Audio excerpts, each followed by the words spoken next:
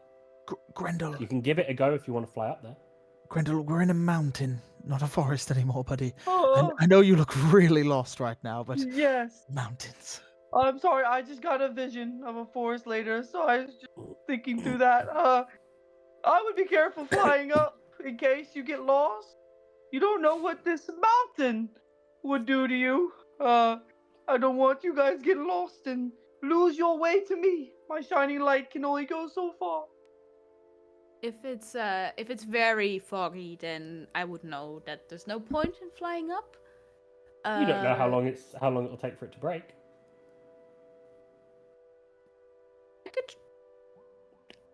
I will spend no longer than 5 minutes flying up. Cool. Where are you thinking of as you fly up? What am I thinking of? Where are you thinking of? Well, I'm trying to locate Gogmagog's house, which I've been told is towards the east. Okay. So I'm looking for a house that it would look like a giant could live in. Cool. Okay. You fly. What's your fly speed, out of curiosity? I think it's the same as my walking speed. So if I dash, I think it's 60 turn. Okay. Well, you're flying upwards at whichever speed you fly at. Does the rest of the party wait, or does the rest of the party follow the path? I actually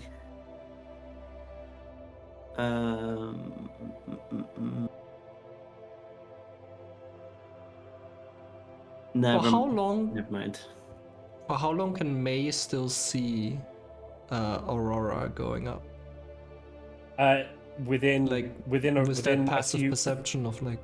even with your passive perception, within a Okay. couple of within half a minute or so, she's definitely completely gone. Mhm. Probably less than that. Within like 10 seconds, she's gone. Yeah, we should keep moving, so I would suggest we keep moving. From my understandings of this strange mountains, we were told not to stay in one place for too long and to always keep thinking of where we're going. How long have So- you guys been still now? Would you say? Probably the whole time Aurora's gone up, right? Maybe a tad longer while we discussed it and I'll that say sort it's of probably thing. been about Well- 10 minutes so far. Yeah. So what I'm going to do, and you can all stay, that's fine. I have the food. I'm going to start heading towards the direction that Clover pointed at. Maybe I'll see you there. Maybe I won't. Hey, I'm going with you, and I'm gonna follow. Very you. well, Let's- my lordship. Let's just head east. Yes. Should we go with them, Mr. Finton? Yeah, we probably should. Okay, Yeah. let's go. We And sheep. this strapping I- York lad, strapping half-orc lad, strapping York lad. Hey, up lad, I'm going up to I- Gogmagogs.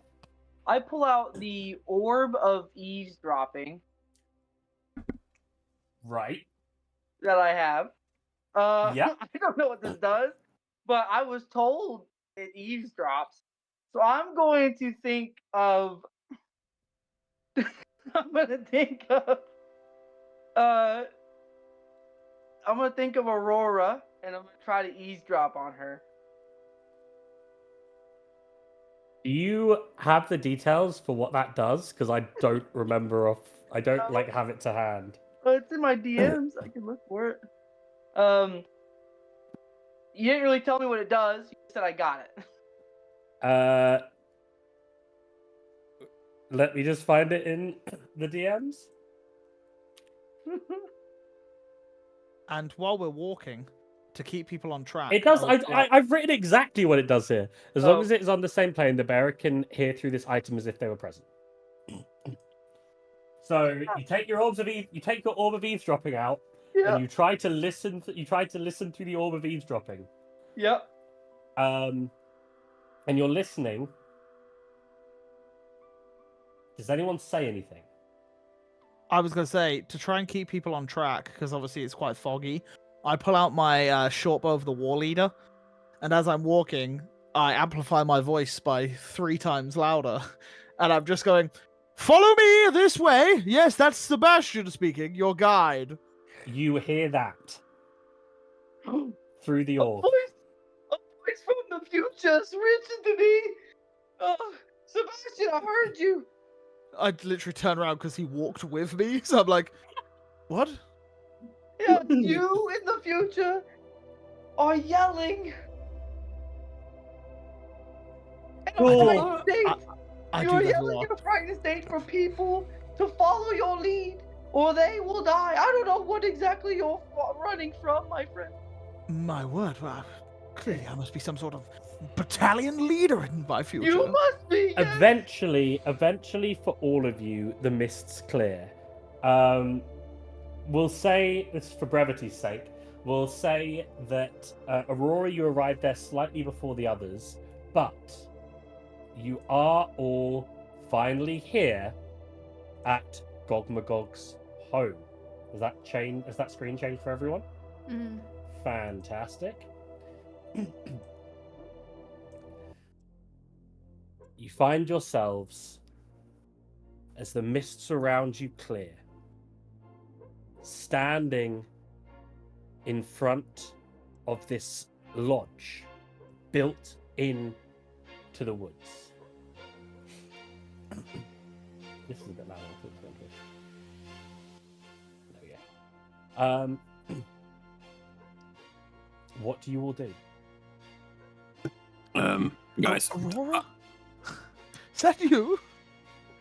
Oh, We like sneak over to Aurora, so at least Aurora's present for the convo. question. I forgot to tell you, but apparently this guy is also involved with our kidnapping because the eagles belong to him. That fucker. Will be birds, I imagine. Guys, I'm gonna sneak in and get my stuff. wait one bit. You're going Guys. to die. Before we go in, It'll be fine. And Jack starts to try and find a way into the right, we'll Leave him find to him it. later. Wait. Yes. Yeah. Anyway, Finton. Before we go in, I Yes, want right. to ask, I need 3 volunteers. You need to trust me on this. Oh, I love these games. I trust you. I need 2 more volunteers. Well, what does it entail? Well, you said you will save our lives, so I When guess you're dead, so I'll you're trust still you. alive, May. But I trust you then. 2 You've more also got 3 volunteers. diamonds, so I volunteer. Volunteer, I just said. 1 more volunteer. Wait, Come how many volunteers do you Clover. have? You've Because already 3 people got have said 5. yes. But I'll happily say yes if need be. But what is it? So, now you all want to listen to me. Okay. Candelaria, I need you. Randall, I need you as well. And Sebastian, I need you as well. Spiffing. Please. Mary Clover. I'll remember that. It's about information I have, so I need your hands, please. Holding hands. I'm rather attached to them. I grab his hand. You'll get them back, Sebastian. You get them back.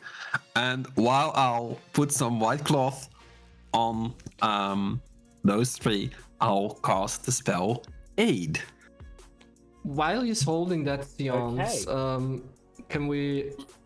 can I like just get a vision of the surroundings? Like, is there any ins and outs and to this house? There's a big old front door that you would probably knock on if you wanted to meet someone. And if I didn't want to meet someone? If I wanted to be stealthy about it and You sneaky see there and appears fly to be in or some something? kind of like sewer pipe that Jack seems to be crawling into. I think May would prefer not getting that dirty. Are there any Like a windows? window or something? There are windows, yeah. But You don't know Just where before- they lead to, but there's Yeah. windows. Just checking.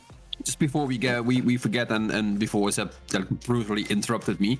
The all the persons who got the aid spell, you get a maximum spell cost at level 3. So you get an additional 10 hit points. Oh, Is that max, like total, or temp? 8 hours. 8 hours. No, but is it temporary hit points? Or Yeah, is it temporary hit points or I maximum? think it's temporary hit points. I'll plop the spell in Cool. chat. Hit point maximum. Maximum. Okay. With plus 10. Wow, that's really good. Wow. So we Cool. can be healed back up as well to that. That's really, really good. So, how is the party planning to proceed? Are you going to go knock on the door and have your meeting? Right. Why is that man crawling in the sewer? He's trying to steal his stuff back. Yes, that's barbaric. That's not the way in. I have a grappling hook. What we could do is try to be sneaky. We could try to clamber onto the roofs, climbing through a window, or we could knock a door and say, "Tatty ho," to whoever answers. As you say about the grappling hook, you see a giant eagle perch on You see just at the door here, above the door, there's that really large kind of wooden Yep. facade coming out. A giant Oh. eagle perches on it, looks at you, and goes, Maybe we should take the roof. I can kill that fucking bird. I think there's just a better approach to this. I think we have Aurora go up to the front door, and she knocks and says hello. Aurora is the talker of the group. She's obviously a therapist. She knows how to get around a conversation. Maybe we should try to talk and see. Maybe there's just a reason why the giant's doing this. Maybe there's just another reason. And maybe by divine, we are here to help and get the stuff back freely with no problems and no fight. Because I don't really want to fight this guy right now, guys. I'm scared. What we could do as a backup plan is a couple of us could try and sneak in while he opens the door. I can try and keep him busy with like a free therapy service to try and help him become a better person. Stay with you, Aurora. If you need any help with that, I happen to speak giant, so if he can't understand you, I can help you. But you're the healer. So... And maybe to really let this setting fill in, I could appear to be just a simple commoner, maybe a masseuse of some kind. I must. Yeah. By all means. I think Mildred would do fine for this scenario. And I shift my form into Mildred, which is that of a 56-year-old human woman from a town, but in my clothes as I shift down. Well, does she have soft hands? No, very Very wrinkly, right. wrinkly hands. Cool. Yeah. It's Well, not going to be a dearies. pleasant massage. Well, dearies, maybe we could use this as some sort of guise. They would never suspect little old me. Aw. Hildred? Mildred. Mildred, yes. You see the giant eagle flies up and disappears somewhere into maybe a window into the castle further back over the behind the areas that you can see. Well, I think there goes our infiltration of secrecy. Well, May, it's just a tiny little bird. It'll be fine. I think we gotta be quick before the bird alerts us, so why don't the other three go up to the roof? The four of us knock on the door. Boom, good plan, Aurora, go. Candelaria, darling. Yes? Bardic inspiration for you. For me? Yeah. Why is everyone giving me things? I'm just a bunny. I'm kind of scared, but I suppose I can have to help. believe in yourself. You're Thank gonna you. be great. But the last enemies that we fought, I wasn't much use at all. But well, maybe we don't have to actually fight this one. But all right. We have faith in you, Candelaria. Your So- bravery is cleaning folk.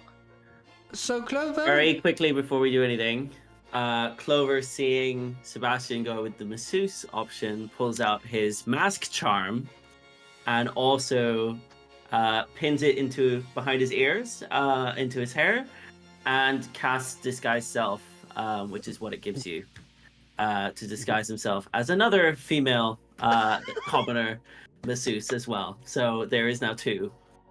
I haven't got a name for this one, but the mist seems to be getting thicker around you guys.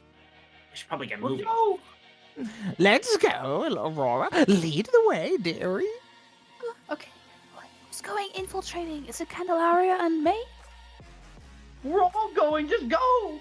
Well, May will fly It's up getting to. really thick mist around you guys now. Clover see knocks ya. on the door. Come on! Knock on the door! Let's get in. Someone's infiltrating! Okay, you knock on the door.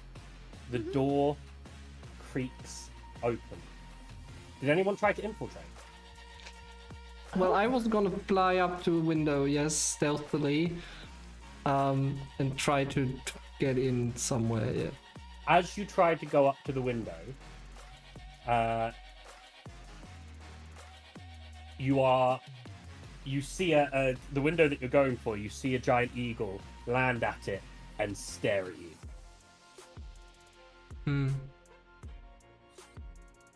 Hi. For those of you who've gone up to the door and knock on it, Yes? it creaks open. The mist flies through you. Oh. As in the middle of the room, the cloud giant dispels its gaseous form. Retakes the shape of a cloud giant who was apparently listening in to everything you guys were saying outside. Oh, what a big boy. We can massage those tender legs of yours. Gogmagog stands, his white hair in a ponytail, his skin blue, his smile featuring several wooden teeth. Bare-chested and baggy black pants and bare feet, he stands with his morning star scraping on the tiled floor of his home's courtyard. Fee, fi, fo, fum. I smell the rats of Zolamar have come. Be they here by choice or by contract's force, I'll slay them all in due course. Bars, you should really pick up. Could I didn't Every- quite catch that. I've got bad hearing. It could we be. find ourselves, as I try to move us over, in Some little old granny just pulls out 2 Gogmagog's daggers. hall. Could everybody roll initiative? Oh, Position yourself where you think you would probably be near that entrance to the room. I would be Um, next to. And next we to- will come back after a break. We'll see Oh, you okay, in cool. for you guys very shortly, but we'll be gone about 5 minutes. Bye! Bye-bye. Hello, everyone. We are back from our little break there, and ready to get this combat started. What snacks and everything did everyone get during their break? Some carrots and hummus. You've got rabbit food. You've Rabbit got food. clover food. I did. Did anyone else get anything good? Cherry. I have my crisps, whatever you call that, It chips, whatever. Looks like a bowl blessed. Yeah, by you can't food. see it, like it's too white. And I Dutchies as we got- are, cheese. Cheese, nice. I got lip salve and water. So that was my trip. Finton, during the break, I added the sword to your inventory. And right, the party find themselves about to kick off the combat with Gogmagog, who appears to not be a fan that they have come here on the wishes of Zolamar. You will notice, Sebastian, the eagle on your left. So, Because I'm facing him, it's my right on the map. yes. Okay. That eagle is the one that took you to your jail cell. Just as a heads up, you recognize it. It's eagle season. Okay. First up, the first of the air elementals will make its move. Now, off the top of my head, I believe it has 90-foot range. So it's gonna move here.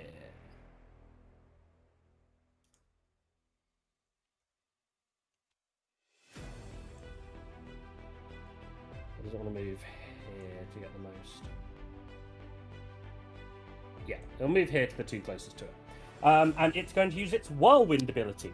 So, air elementals, as they have a gaseous form, can occupy the same space as other players or other creatures. Could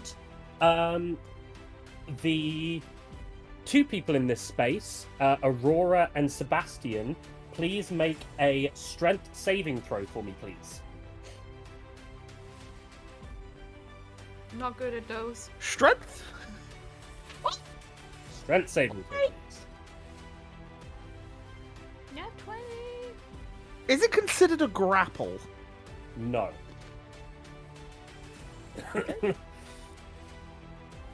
Strength saving throw. Mm-hmm. Yep. Checks out. So we have a nat 20 and a nat 1. Yep. We have a nat 20 and a nat 1. Some of you may be looking at this map at the moment and going, this is a really tough looking combat. They can all thank Onion for that one. For calling out the difficulties of the combat. Definitely not a grapple. Definitely not a grapple. Okay. So it is.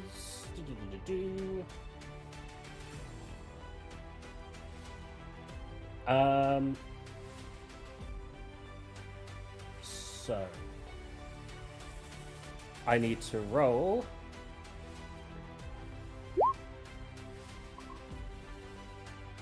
Okay. First of all, Jane, I need you to take 10 points of bludgeoning damage on a success. Okay. Onion, Mm-hmm. I need to roll another dice for you.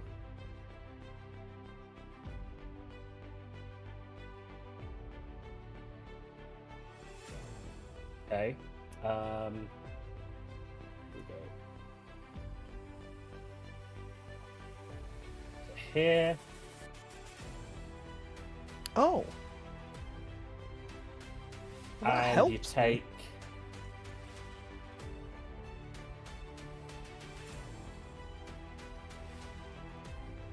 Can you take 30 points of bludgeoning damage for me, please? Uncanny dodge. I'll take half. Cool. Cool. So the creature whipped up a whirlwind. Everyone within its vicinity is blasted. Somehow, Aurora stands strong and steadfast, but the whirlwind picks Sebastian up and flings him across the floor towards his left-hand side. Next up, then, we have Candelaria. What would you like to do this turn? Right. I'm really scared, but I see the big guy, and I promised little Jack that I would protect him, so I'm gonna go in, guns blazing. I'm gonna 1, 2, 3, 4. I should be able to walk to there. Yep. And I am going to use my bunny hop Okay. I can jump a number of feet equal to 5 times your proficiency bonus. My proficiency bonus is 3, so that would get me almost within range. Okay. Is the bunny hop a bonus action? It's or a is bonus. It... It's Okay, a bonus cool. action. Yeah. Cool. And I'm just too far away for my to actually poke at him, so I'm going to cast True Strike on it. Cool. So yeah, next attack I will make on him will have advantage. Is it next attack you make on him or next attack that's made on him? No, my first. Your next attack. Okay, cool. Yeah. Mine. Right, is that it for your turn? Anything else? That's it. That's it. I'm just Clover. 5 feet short. You are up. Okay, finally I get to go first for an attack, which is really nice. So I'm gonna go right ahead with Dread Ambusher and target the eagle furthest away from me Okay. with my longbow. Yeah. So that is a 22, 18 plus 4. Hits. Perfect. So that is 10 piercing. Okay. And due to Dread Ambusher, it means I go again. So I will target the same Go for it. with a 14. Just hits. Does 12 piercing damage. Cool. Any And other? then I will use my extra attack for this turn to also use my longbow on the same bird, which is a Hits? 20 with 11 piercing damage. And it's down. It takes the first arrow, pierces into its pierces through its wing, and you see it in pain as it starts to lose its ability to fly and go towards the ground. Your next arrow pierces it through the shoulder as its next squawk brings up blood, and your final arrow pierces it straight through the eye as it comes crashing down to the floor. It is indeed deceased. Perfect. And then I will use my movement just to move to here. Okay, great first round of combat. And that's my Grendel, turn. you're up. All right. Grendel sees Sebastian get absolutely tossed. He then sees this giant eagle go down and it's spewing blood. And all Grendel can think, is this room dirty by chance?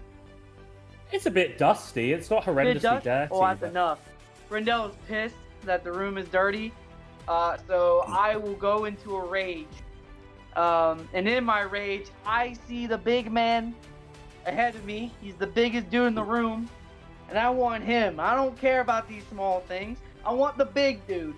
So I run full speed ahead, going 50 feet. I think I can actually make it to him in one turn.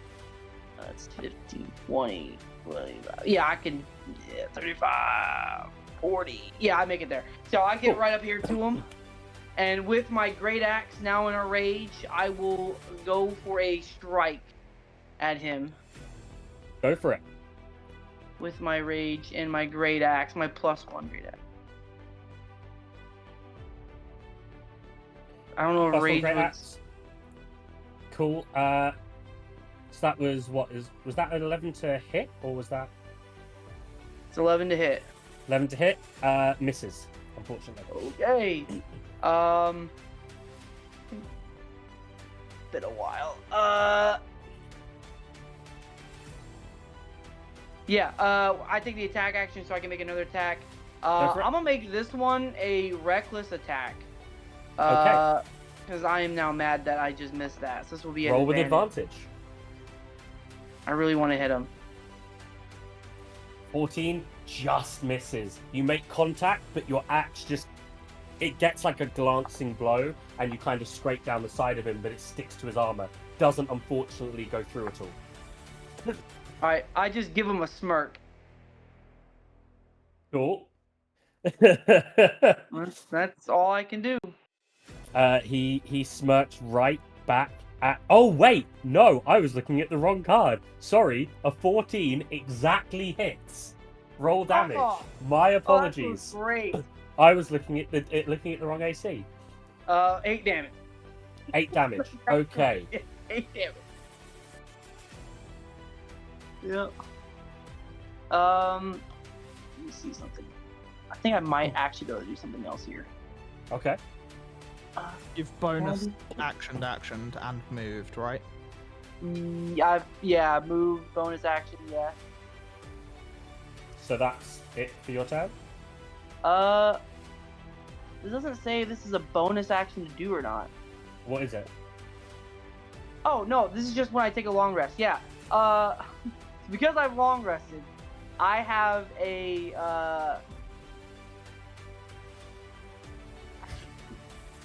No, this is until I enter a rage. Okay, no, this is until I enter a rage. My bad. Yeah, I manifest a natural weapon. The natural weapon I have will be the tail attack. Yeah, so it's a spiky tail, it just grows out of Okay, Grendel. but you can't use that this turn, can you? 'Cause you I can't use your- this turn, but it's Cool. it's the Okay, bonus- Sebastian Voss, you are up. You see Mildred as she's flung across the room. It's just been fucking whacked for one. And then she kind of skids along the floor and then gets up. She's like, oh, fuck you, Eagle. And then I pull out the bow, pull out an arrow, knock it, and fire. And as I do, because I am an assassin rogue, and the Eagle hasn't had its turn this combat, I have advantage on the attack. Okay. So we're going to do this, and I'm going to fire a short bow shot towards it. And Yeah. because I have advantage, that will proc sneak attack if I hit. So hopefully. Yeah. A 14? Just hits. Perfect, I'll take it.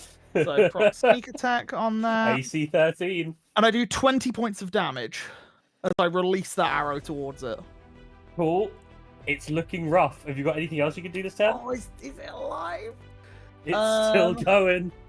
No, Your shot shoots through its beak as it was looking towards what happened to its other friend, and you've shattered open its beak, and it stares to look at you, blood pouring from its maw as it knows you are its target. Perfect. Okay, little Mildred, with one hand on the bow, pulls out a dagger and runs towards it as she sprints 30 foot towards the bird. Okay. That's the end of my turn. Cool. Okay. I was going to say it's in the air. If you wanted to do something, you could make me an athletics check, an acrobatics check. I don't have any... Oh, Cool. No, I don't have anything. No, I can't do anything. Cool. No worries. In that case, next up, Aurora, you are entangled within this air elemental. What is it you'll be doing this turn? I'm not actually tangled up, right? No, you're not tangled up. You're just Yeah. in the same space as it. Yeah. I will try escape out of its space. Okay. So I don't know if It will trigger an attack of opportunity for it. Yeah. Cool.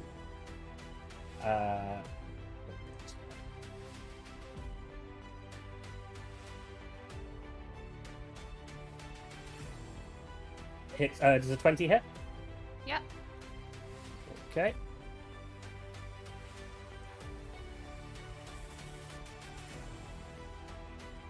Wow. Wow. You take 21 points of damage. 21. Yeah, because it's 2d8 plus 5. By the So way, 6. Rez, if you click the slam in the text box, it will actually roll the whole thing for you, the damage. Oh, will it? Okay. Yeah. I'll do that for next time. Just so you know. Cool. But yeah, that's 21 points of damage. Okay. I'm on 4 hit points. Anyway, nearly unconscious, she's gonna fly over here. And fly a little bit higher, hopefully out of reach. Cool. As well. As she like puts her hand down her bra section. Okay. And unless you're very perceptive, you might not see what this is.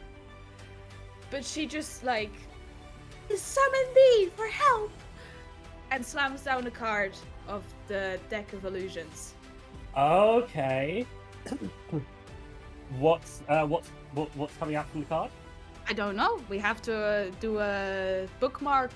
Yes. Right. Website roll. The bookmarked thingy. Let's find out. Oh, I didn't have this prep. I should have this prep every session going forward, I shouldn't have I? it. Bit of my bookmarks as well. If you can't find it. If you could just pop the link into chat, that'd be great. 'Cause I'm scrolling through, and I didn't pin it because I'm silly. Oh no, I found it. Did you get it? Oh, found it. Okay, I'm on it.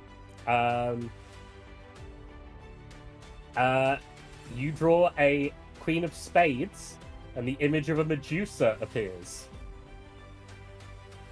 So, this gorgeous woman with snakes coming out of her hair appears in front of you, in an effort to distract this air elemental being. Yep. What happens if it attacks it? It exists until the thing is dispelled. Okay. So I don't think that means it goes away, but it can inspect if it's real. Gotcha. Let me. It's going to be kind of stupid. It's probably just gonna die, but I'll put it here. There we go. Cool. Anything else you want to do this turn? Well, I'm flying higher into the air. I don't know how, like, just for you to know. And I just sort of look over to Fint and I'm like, I'm hurting. Is it an action to use the deck of illusions, or is it a bonus action? I can't find it. I'm going to call it a bonus action because all you're doing is pulling a card out of the deck. Okay, we I can wasn't retcon sure. this later, but I'll act in favor of the player. So let's keep the chat moving. Do you have any actions that you want to do this turn? Oh well, in that case, Combat. sorry, I thought that was going to be my turn. So No, it's I'll give prepared. it to you as a bonus action. You are just taking a card out your top. Yep, fair. I'm gonna cast Hypnotic Pattern on Bob Gog.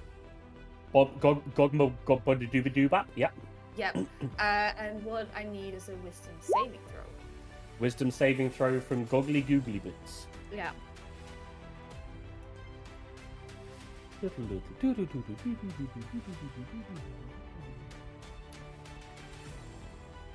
What saving throw, sorry, was it? Wisdom? Wisdom. That's 12. Nice. Guys, don't attack him. Leave him for last, okay? He can't move. That was such a bad roll. He gets a +7 to that. Focus the others. And that's my turn now. Creature is incapacitated and has a speed of 0. Okay, so just to clarify, each creature in an area who sees the pattern must make a wisdom saving throw. So, could It would be within a 30-foot cube though, so she could. Yeah, angle I wouldn't have. Okay. I wouldn't have put it Yeah. on top of Candle. Like, it's on your him. 30-foot cube. I'm assuming you could probably get the air elemental in that as well. Can I? Yeah. The one on the 30-foot left, cube, yeah. I'd Yeah, say I you think so. probably Yeah. can. Yeah. Cool. Yeah. I mean, we can measure it quickly, but Yeah. Sorry, I would have had this prepared if I. yeah, that's fine. As long as we don't Um, get the other two in it. No, it's cool. It's those. Yeah, you can get those in without Yeah. issue. From your line of sight. Okay. Air elemental.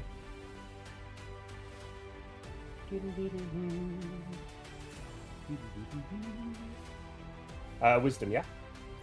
Yes. 18. Okay, so that passes. So does anything happen on a success? No, just on a fail. Okay. Gog, while charmed by the spell, the creature is incapacitated and has a speed of 0. The spell ends for an affected creature if it takes any damage or if someone else uses an action to shake the creature out of its stupor. Okay. Good move. Gogmagog is frozen.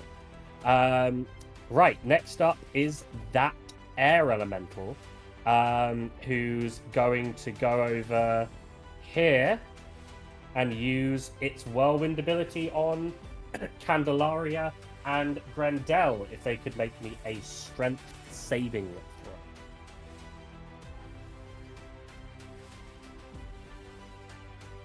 Okay, Grendel passes. Candelaria passes. So that is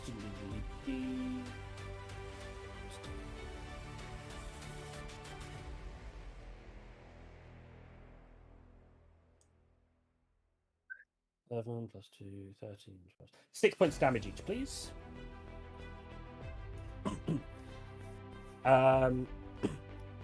Cool.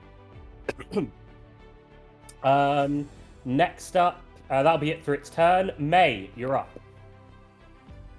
So May will fly over here and smack down in her Superman pose, as she likes to do.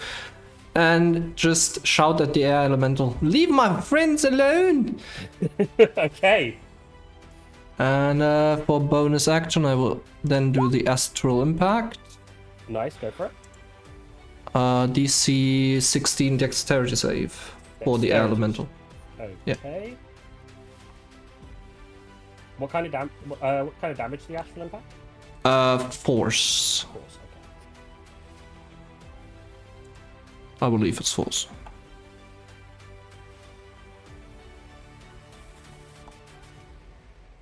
Yes, force damage. Yeah.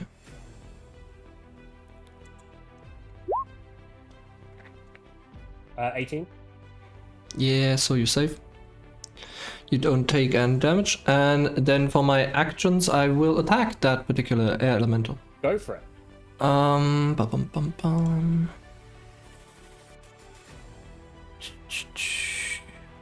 I've got so many pens and I can't find any of them. But I can't see that.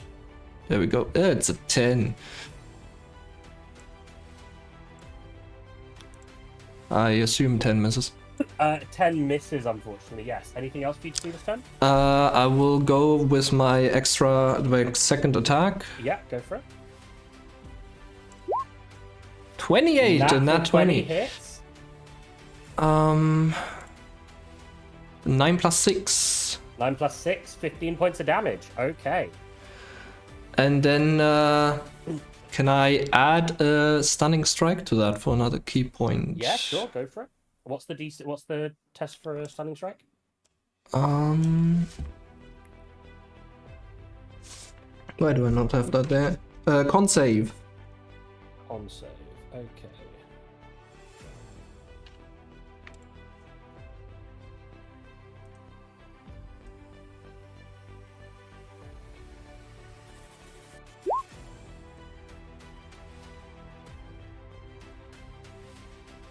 Um 11. What does the stunning strike do? The stunning strike. Oh god. Jesus, come here.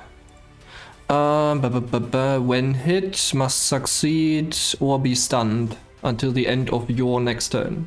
Stunned. Bastard. Okay. Got And, condition immunities that's- to basically everything, but stunned isn't one of them.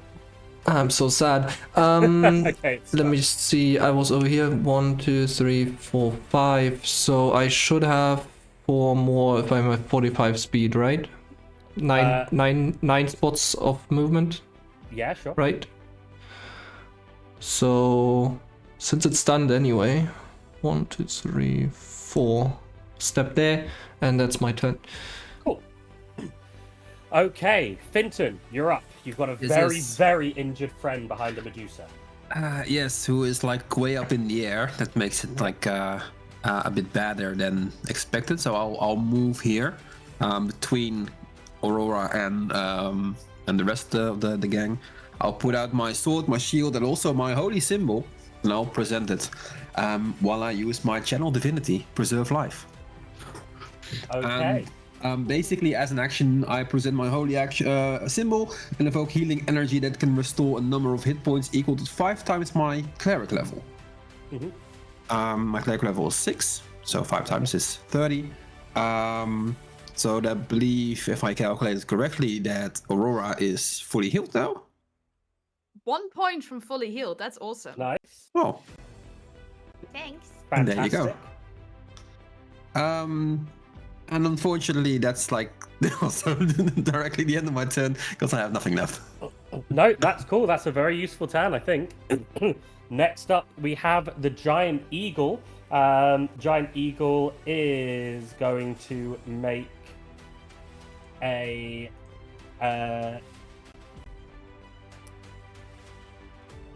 for the flavor, I'm going to say it can only make a Talon attack. Because we did say that you blasted its beak to bits. And it is going to make a Talon attack on the dastardly, horrible Sebastian Voss. Okay. Would we say this eagle is an outlaw by chance? No, I'd say it's not an outlaw, but it did roll a natural 20 to hit. Yeah. Yeah. So that is 6 points of damage. I'll take it. Yeah. You will. 6 is not a lot at all. I'm happy for that on a crit. They're not particularly strong. Does it go for me again? Nope. Because I said beaks out of action. Oh, because of the arrow. Sorry. Because the arrow, so it doesn't get its beak attack. I'm being fun and flavorful. Oh, okay. In that case, can I use my reaction to uncanny dodge so I take half? Yeah, sure. Nice. I gained 3 back. Oh man, I still Thank need you. to kill you. Cloud Giant's Good luck. up. It's incapacitated. What does the incapacitated thing stop you Can't from doing take in Feywild? actions or movement, I believe, so it can't bonus action, action, or Reactions, I think. movement. Reactions, nothing. Okay, wow. Yeah. Obviously, if Cool. someone hits it, I think it knocks it out of the sleepy sleeps. It's Yeah. either that or the minute passes, which it only lasts for a minute. But an enemy could hit it. An enemy could hit it. That is true. But I'm not sure if these things are smart enough. Correct. It did just attack an old lady, so. It did indeed. Cool. Air Elemental is stunned, so can't do anything. Candelaria, it's your turn. Right. Hearing Aurora shout, "Stop! Don't!" It's like attack the giant last. I kind of like, oh shit. Oh, change of plans. If I move here, I don't really get opportunity to attack, right? Because You I'm don't, still. because you stay within its. Yeah, I'm still zone of technically. influence. No, hang on. I'm gonna go here instead. Sorry. And then I'm gonna use my crossbow to shoot the eagle. Okay. 7 will probably. It doesn't hit, Didn't- unfortunately. Didn't you cast True Strike or whatever it was called? Yeah, but it was on the giant, so Oh, okay. it won't. It's the other target. I can't. I mean, I cast True Strike on the giant, so yeah. Unfortunately, Yeah. but I can attack again because I'm a fighter. Go for it. A And 20 that one does will hit. probably hit A 20 does hit. for one, but I'm wielding a crossbow with 2 hands, right? Sure. Yeah. So I have this great weapon fighting. Are you rolling to a damage? On a Okay. melee. Melee weapon. Ah, weapon. fuck. Melee Ah, weapon. shit. No, never mind then. Well, it's 1 whopping point of damage then. 1 point of damage. You basically your crossbow bolt comes through and it plucks off a feather from the belly of this bloodied great eagle, and you pin it to the wall, and it looks to you with its really quite disturbing looking face, considering its beak's just shattered off. And it's just looked at you with like evil eyes before looking back at the horrendous, evil Sebastian Voss beneath it. Cool. Anything else you're doing this turn, Candelaria? Not this turn. No. Cool. Clover, you're up. Okay, so this turn, can I just quickly check? The eagle in front of Sebastian is at Sebastian's height, not above. It's sort of still down. It's come down to his height now. Yeah. Okay. The eagle's down to his height. The air elemental is stunned, which I'll point out as a. So I will use Hunter's Mark on the air elemental down here. Okay. Which I believe. Let me just quickly check Should it. give you a d6 on every attack roll that you hit it with, I believe. I think so. An yes. extra, yeah. Yes, it is. An extra 1d6 damage to target when it's hit. Cool. And I think that is my bonus action. Attacks on this creature have advantage because it is currently stunned. Okay, As a heads up. cool. Wait, so I aren't will you then. attacking the one with Grendel? Oh wait, you're attacking one with Grendel. Yes. One. Yeah. All right. Okay. In that case, it doesn't have advantage, but yeah, sure. Okay. Okay. So I will attack that one with my longbow after casting Hunter's Mark, Go for it. and it is a 17 to hit, which hits. 17. Perfect. And that is 5 damage 5 damage, Plus plus D6. your hunter's mark. plus my 1d6, which is. Bear with me. 2 7 extra- points of damage 7. in total. Okay. And then I'll use my extra attack again to Go go for it. again. Is your longbow magical? No. Okay. You feel it does less damage than you necessarily thought it would. Okay. But we don't know how much. It's just less. Okay, cool. Mechanically, that's the hunters- flavor. Mechanically in the game, it's got a resistance, so it's half damage. Okay, but the Hunter's Mark is magical damage. Great. So I didn't take that. Okay, perfect. And then I'll shoot it again. So that is a 20. Yeah, that hits. 9. Yeah. 29. And that is for 10. Okay, and with plus your an hunter's. extra Plus D6. D6. Yeah. Sorry, guys. That's right. A 2 So again. that's God 7 damn it. points of damage total. So Perfect. So that is nice. Yeah. cool, and that's my Cool. turn. I'll move slightly further down, and that'll be my turn. Okay, awesome. Grendel, you're up. I am in a rage. But I did see this cloud form attack Candelaria, so I will attack the cloud with my great axe. Go for it. Yeah, we're gonna. This will be reckless. A Yeah. reckless attack. We're gonna continue that. It's a That is miss. 12. A Miss? 12 is a miss, unfortunately. Oh my, how am I rolling so bad right now? This is crazy. And then I'm gonna attack again. Go for it. 26 hits. Okay. That's good. Yeah, I'll be 10 damage. 10 points of damage. Okay. Yeah. And that's it. That's all I'm doing. Right. Sebastian, you're up. Right, you fucking bird. I sling the bow over my shoulder and pull out my secondary dagger, so I've got the 2 out. for And it. I go melee mode on this bitch as I kind of leap at it, just like swinging my arms out. It's not advantage, so I don't get the sneak attack, but I am going to stab twice. So, Okay. first attack,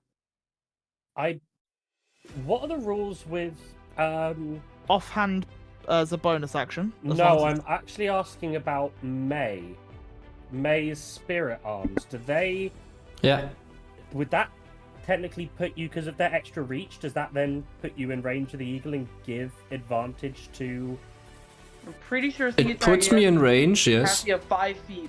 The person to be like 5 feet from the creature. Like Yeah, the it does. person themselves. so it's not his Yeah. area of effect? No, no, it's no. his Yeah, actual- no. Okay. yeah. I tried So, yeah, to. I know, thank you. But I leap up and I'll go with bonus action offhand first as I Cool. stab towards it, because, you know, if it kills it, maybe I could do something else. Go for it. So I'll go bonus action first, which doesn't use my dex on the damage, just so you're aware. So 13? 13 hits exactly. Ooh, okay. Let's see, come on, roll a 4. 3? I'll take a 3 damage. I can only get 4 total, so 3's pretty good. It is still standing. And then while I'm Very. like, as it's kind of like flapping its wings, I'm hanging on by one, and then I use the other to like try and jam it in its head. Okay. So the second attack, come on, This hit. one's gonna go in Oh, the 13 again. hits. And this will use my dex, so 5. You've killed it. Your dagger goes into its mouth, into the remaining more of its beak. You split its tongue in 2 as you pierce through its mouth into its brain. The giant eagle that took you, that kidnapped you, that had you locked in a cage, has been slain. And the last thing it saw before its death was an old lady lunging at it with 2 daggers. But that's yeah, that's my action. That's my bonus action. I'm then gonna run to here to try and assist, so I'm a bit closer. But that's the end of my turn. Thank you. Cool. Okay, Aurora, you're up. I want to keep my concentration for now. So Yeah. I look over to the air elemental that was pestering me before. Yeah. And I cast Vicious Mockery, and I say, "Get away from me, you cloud of farts!" And it does 6 psychic damage, or well, I mean, it needs to succeed a Wisdom saving throw. Okay. There it is. Okay. 10 It takes fail. 6 damage, and it has disadvantage on its next attack roll. Nice. I'm going to move away from Medusa a little bit, and I'm gonna stay up in the air over here. Doesn't tell you how much health these things have, but just as an interesting side note, they're both on exactly the same hit points right now. Did the initiative just disappear? Yeah, because I accidentally closed it. My bad. There we go. Thanks. And that's Anything else for your my- turn, Ron? No, that's my turn. I'm just sort of trying to stay safe and useful. Makes sense. Well, the other air elemental, first of all, is going to roll this. Get it back. No. It's going to attack Grendel with diddly diddly dum 2 slam attacks. Okay. And you reckless, didn't you? Yes, but I'm gonna use my reaction, and I'm gonna roll a d8 because I am using my tail, and add the d8 to my AC for this turn, since it's attacking me. Nice. Yeah. Yeah. So I have a +7, so I have 22 for my AC, but that does not save me from that. It hits with a nat 20. Yeah. No, I can do for that one. Sure. I'll take this. Yeah, I'll take half either way though for rage. So, yeah, so that would have been 23 half, 11 points. Okay. And next is a 24 to hit. No, I get hit. I get hit. Is it only for I have one turn? 22. 22. Yeah. 10 points of bludgeoning, 20 points half to 10 points of bludgeoning damage. Yeah. So I take what? 22 in total. Yes. Oh no, 21 in total. 21 in total. 21 total. I'd just like to point out that would just down me in one turn. Yeah. Who do you think's next? Oh no no no no! Yes. Okay, that's it for its turn though. May Wintersprite, you are up. Well, I guess May is gonna try clear up the back, so she moves back up and clear some air and strike at the air elemental. Go for it.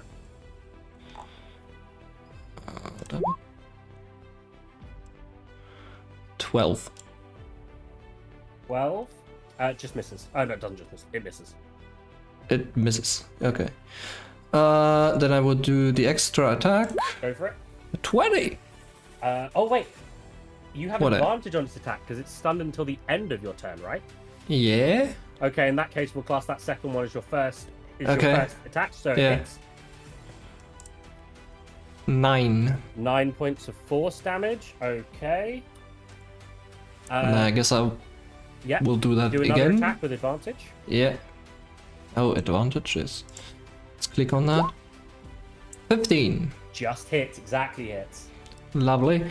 That's another damage. 9. 9. Cool. Starting to look you're kind of putting holes in its airiness. Lovely. I will use a flurry of blows, Go for it. so I get 2 more of those. Nice. You still have advantage. Yep. That's actually very useful. And another Natural 20. Nat 20. Okay, roll damage. 11. 3. That was sad. Anyway, 11. It's definitely looking like its corporeal form in this realm is starting to falter slightly. Okay. So I have another one since the flurry blow gives me 2, so 13. That misses, unfortunately. Nah, it's fine. It's Okay. fine. Okay. We'll take it.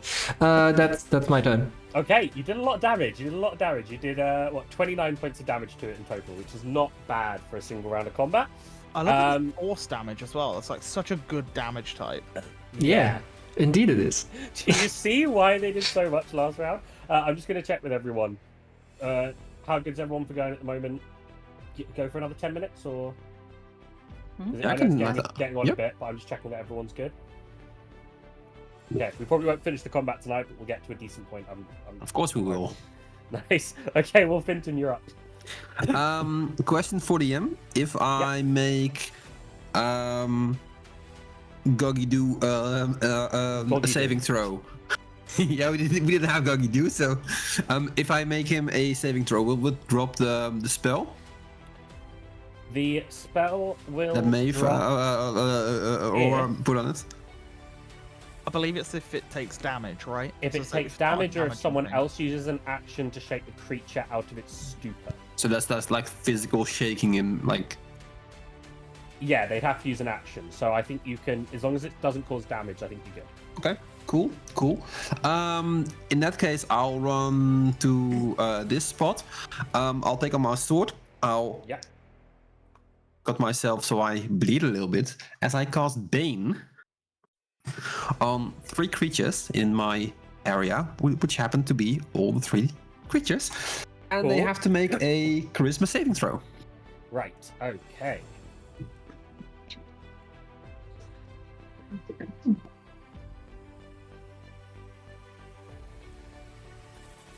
That should have been just normal.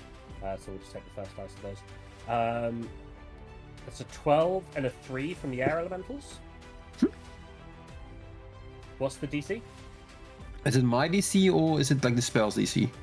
It would be your spell DC. Your spell save DC. That's like 14. Okay, so they both failed. And the Cloud Giant.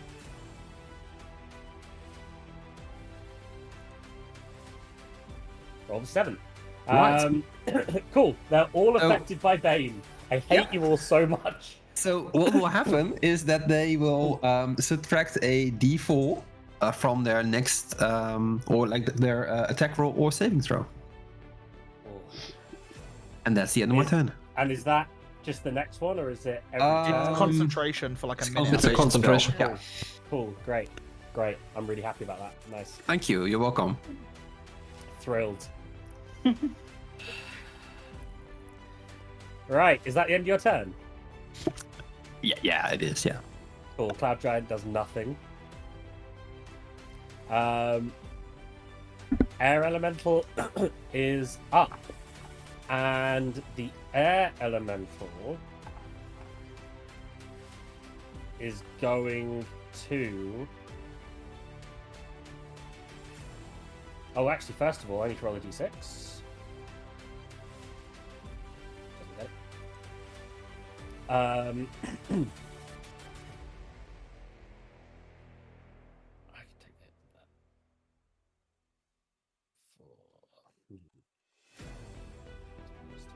Never a good sign when the DM's like, what could I do? We're all sat here like, is it me? I'm not worried. He can tag all he wants. It's definitely me, right? Somebody's got a target on their back, yeah. I wonder who it could be. I can take it. I need to say less between sessions. I'm just gonna say this year we all got a target on his back. Yeah. What are you doing, Wushy Wush? Well, what can this thing do? Well, it's gonna do like See the what the damage fire it just elemental did. So Just did Air so much Elemental will damage. move to here and stay and not provoke an opportunity of attack and stay within. Yeah, unfortunately not. Yeah. And it's going to attack Finton because it wants to get rid of that fucking Bane that's just been cast on it. You got rid of the initiative again. Oh, did I? Thanks. Cool. Does It's have going to take. disadvantage Has disadvantage. Or is it the -4? on its for first Bane? attack roll. On its Bad. first, yeah, because of Vicious Mockery. Oh, right. Okay, yeah. Cool. You guys are just Bullying plowed it with BS. After 2 Um, years, look at these guys go. Look at them go. Cool. It's gonna multi-attack on you. Sure. That doesn't help me. Let's do that instead. Does an 11 hit? No. And then it's a 12, right? And also That's no. just sad. Then it's a natural 1. Well, no, because only the first one would be disadvantaged, so it'd be a 12. Oh, right. Still. Okay. Well, yeah, a 12 then. But 12 isn't Bane minus still- D4 as well. Minus a D4. Minus a D4. Well, it's not gonna hit you, is it? No, not in the slightest. That's fine. I don't want to hit you. Whatever. Cool. Cool. That was fun. Candelaria, This, you're up. this bit of wind is just, you know. Right. Fuck you, oxygen. I'm gonna move over here, back to where I sort of wanted to go, and then I'm gonna chug the growth potion that Aurora so kindly bestowed on me. So that makes me bigger, and it makes me a big bunny, and it gives me a plus or like an extra D4 to my attack. So I don't know if you need to resize my token or. Because I don't know. I sure as hell don't know how to do that. I don't remember how to do it either. You're just Click my on the size. token as a Just DM, pull it? You can just drag yeah. it to make it 4 squares There big. we There you go. Yes. Now I'm a Found big. it, found it. Now I'm a big bunny. Now you're a big bunny. Now I'm a big bunny, and I'm fully aware it's probably not going to do much, but I am going to try and slam my halberd into the air elemental. Go for it. A 19. 19 hits. Okay. 10, 5 damage to it. 5, probably. Plus, Yeah. plus a D4 Plus a D4. Plus a D4. Hang on, as I. for big buddy strength. Big boy strength. Big bunny strength. That's Big non-magical bunny though, isn't it? It's non-magical, yeah. Cool. So it's That's probably only 7 Cool. damage. Go for And I'll. This thing is not looking particularly tied to this plane currently. I'm doing it again. Bam! Big bunny Big bunny energy. strength. And Big a bunny Big strength. bunny. Is a 7. Big bunny energy. This thing's looking rougher than the other one. Well, The that's DM's looking pissed. looking. Anything else for your attacks this turn, Candelaria? Nope. Okay, good. Clover, you're up. Okay, first of all, I will target the elemental closest to me, the one at the top here. Yeah, sure thing. Actually, no, because I've got the hunter's mark on the other one. I'll go for that one. And I will Nice. draw my longbow Cool. with a 17 to hit. 17 hits Perfect. So that's 5 piercing plus plus your 1 hunter's mark. d plus 1d6, I believe it was. Yes, d6. Oh, okay. Oops. 6 I was damage. taking the damage off of you, Candelaria, instead of the air elemental. Do you know what the hit points were at the start of the turn? Or I can do it by maths. If it saves me how to do that. Me, that's great. 43. 43, yeah, that sounds right. Cool. I lied about how rough it's looking. So that was going to be... It is looking rough, don't get me wrong. But it's not looking as rough as I made out. So it's still standing. It's Okay. very much still standing. So They're there's both very much five standing. physical and 6 magic. Okay, so that's... Okay, yeah. And then I will go with my extra attack again on the same one. With a 15 to hit. I think it's 15. 15 just hits. Perfect. And then I will roll damage and 1d6. So it's a 9 physical. Nice. 15. Oh yeah. Your arrows pierce through puffs, but the puffs aren't seeming to reform particularly as well as they were before. You're definitely doing something to this creature. Is there anything else you want to do this turn, Clover? I'm actually going to move closer to the rest of the gang onto the blue section here. Go for it. And I will put myself here. And that's Nice. the end of my turn. Actually, last bonus action, I'm going to drink the potion of Sniper's Brew, which was given to me by Aurora, which gives me advantage on my next attack. Nice. Go for it. Okay. Grendel, you're up. Yeah, I'm gonna do what I've done every round of combat ever and just swing it. Go for it. Swing it. Yeah, reckless. So advantage. The dog by me crying. 25 hits. Yeah, good. 9 damage. Okay. Extra attack. Go for one more. Yeah, sure thing. 18 hits. 18. 12. This thing is looking on death's door. Okay, and that is it. Oh. Sebastian Voss, you're up. Out of the two, which looks the rougher one? The one south? The one that's right by the frickin' giant looks real rough. Okay. Yeah, I'm gonna go for that one then. I will bonus action steady aim, so I get advantage on my next attack, and I don't Yep. get any movement. And then I will fire towards the air elemental. So that is gonna be advantage bow as Mildred fires her short bow towards it. 24, Hits. because I have allies and advantage. Sneak attack, which is magical, so a total of 15 damage. As the air elemental dissipates into the second creature that you've killed this round of combat. That's my turn. Done. Cool. That air elemental is down. Aurora, you're up. Okay. Are we killing him? I don't know. We don't have to. Anyway, you still stink. As she casts vicious mockery once again at the air elemental. Lovely. Again, wisdom saving throw. Cool. The air elemental.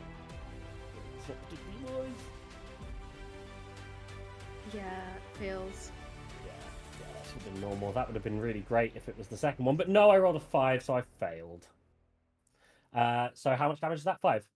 5. Cool. I didn't want to have hit points anyway. Nice. Okay, anything else you do in this turn, Aurora? I'm gonna just move a little bit closer over here. Go for it. And that's it. A little bit. That's it. Nice. May, you're up. Well, I guess I will just give this the mercy kill and just hit this cloud of puffs. I feel you sounding real confident. Yeah, I do. 10, that misses. Misses. I go for an extra attack then. Misses. 13. No, it doesn't. Misses. No, Oh. it doesn't. I spent a key point +1. No, +2, I think, per key point. Sorry. Because of true strike something. Focused aim for the monk. Spend a key point and increase your attack roll by 2. Okay, that hits. So 11 into oblivion. 11. No fucking way is it into oblivion. It's not even close to oblivion. That's too bad. And then let me see here if I understand this thing right. Key fueled attack. If you spend 1 point or more as part of your action on your turn, you can make one attack with an unarmed strike or monk weapon as a bonus action. Okay. Right? So I can do another bonus action unarmed strike. Yeah, go for it. Hits. 24. 11. That's a lot of damage. It's not dead. Why aren't you dead? Just die already. Okay, Finton, you're up. I will move Oh. down this way. Okay. Oh, there. Sorry. Yeah, no Not worries. out of range. Finton, you're up. Word of Radiance against the air elemental. Okay, what does it do? DC 14. Okay. Con save. Yeah, con save. Sorry. So it fails, and it takes 7 damage. 7 points of damage. Cool. It's still standing. Strong. So close. I'll take him off, man. Well, I don't have any moves left, so I'll stay where I am. Okay, Cloud Giant can't say- go. I have The to say, air- it's really good being on this side of the team when this is happening. The air elemental is up. Can only do really one thing. It's gonna move to here. You guys will get attack of opportunities on it. Oh yes. Oh, I will. You go first, May. Kapow. 20. Hits. 6. Oh, damn it. It had Just 6 still- hit points left. It Ah, lucky had 6 hit bastard. points left. Lucky It bastard. was scared. It was scared. Why couldn't you have 5? Cool. Well, we will end combat there for now. Don't cry, DM. Oh, I'm not gonna cry because I'm gonna mess you guys up with the Cloud Giant next session. But you're gonna have to do something with it. Easy. As We'll reduce size we of are it first. down to what turn is that now? I think we're what 3 turns. Yeah, I think So, this is turn 4 from Turn- Sleepy Times. turn 4 from Sleepy Times. Cool. Well, the party are in a pretty interesting position. They've managed to slay all the things I've thrown at them so far. I'm just gonna have to be really evil with the Cloud Giant next turn, and after this combat, next session, sorry. And after this combat next session, the party will level up, which will be nice and fun. We'll probably do that. We'll probably have a break after the combat, and we'll do the level up that way. It'll be fine. Don't worry. I've got it all worked out, kind of. Until then, though, let's go round and have everyone introduce their lovely selves. I'm so annoyed. I'm gonna kill you. I'm so determined now, more than ever, to kill Sebastian Voss before the end of this campaign. May Winter Sprite, if you could please tell everyone who you are and where they can, I don't know, find you or some shit. Yeah, I'm Agent Zeb, actually. I go with the Flurry of Blows, and I stream over on my channel sometimes, and hopefully when this is live, I will be there again, doing all kinds of like RPGs and fantasy games and indies and strategy. And if you enjoy that and a lot of fumbling with words, as I just did, perfect example, come over and join. And also here on this lovely YouTube channel. Thanks, Zeb. Lon, you're up next. Hello, my name is Lan. You can find me over here. I don't know where here is. I think it's the YouTube channel, I think. The Natural Havoc YouTube channel, I don't know. It's the You YouTube can channel. find me on Discord. You can find me on Instagram. Post, like, sending shit Formula 1 memes to our DM. Anyway. Half of them on. Yeah, I know. Anyway, really enjoyed this session. Can't wait for next time. Let's wreck this shit. Bastards. Okay, Paddy Max, you're up next. Hey guys, sorry my voice has been a little bit gone today. But all in all, great session. You can find me, my name is Paddy Max, you can find me over on Twitch. I am on Twitch. I'm still doing that stuff by the time these videos go out. Also here, whenever the videos are posted every week, or every episode that they go up. And of course, I might also be on Kick, but if not yet, try and get me to do so. Push me. Cool, and that's me. What you need to do is kick that sickness. Next up is Smitty Jane. Hello, I am Smitty Jane. You can find me on this channel, the YouTube channel. I don't know if I'm on Twitch at this point. This is in the future. I may or may not be. So here you can find me for sure. And next up is the Eagle Outlaw, who, if you couldn't tell, when he was moving his hands up and down in that section, there was a dog there. It was very dark, didn't always look like exactly that, but there was a dog there. There is a dog here. And it's a really adorable dachshund as well. Super dog. Super cute dog. You can find me here playing D&D with my friends when I'm not home on vacation. So yeah, you know. Where can we find the dog? Well, here next week. Dog will be here next week. Yay! So yeah, y'all can see Dog again.